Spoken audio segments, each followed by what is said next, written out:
Olunaku lw'eggulo Dr. Tango Odoi yasinkanya abagugulana ku byava mu kamyufu ka NRM mu kitundu ky'e Lushenyi, Minisita Mwesigwa Rukutana mwatunkira ne Naomi Kabasharira.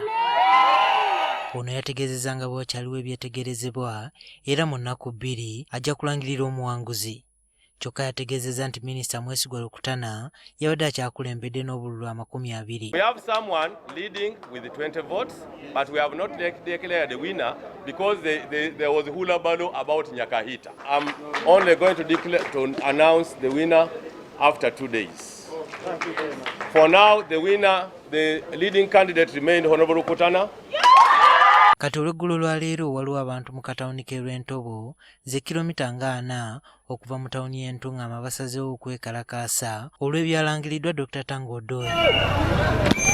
Bano basiiwusa empisa ne basalawo okuziba ekkubo nga bateekamu ebipiira.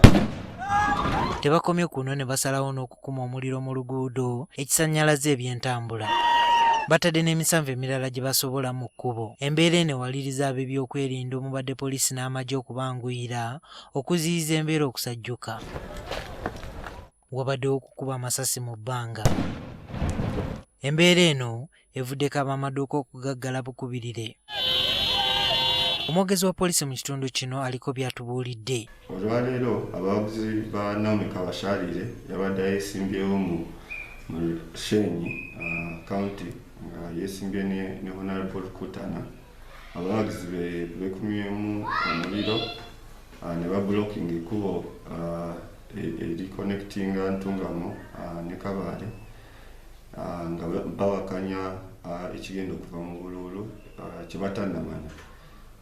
Ffe nga poliisi twakoze ogwaffe okumakinga sure nti ekkubo lino liggulwa traffic nakkirizibwa okuflowinga.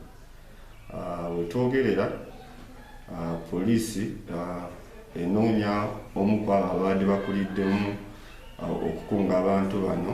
Ekitundu ekikyaliko embeeranyi mu kalulu kano kyekya Nyakahita era singa ebivaamu ebimala okunoonyerezebwako ebyava mu kulonda mu kitundu kino e Lushenyi byakulangirirwa.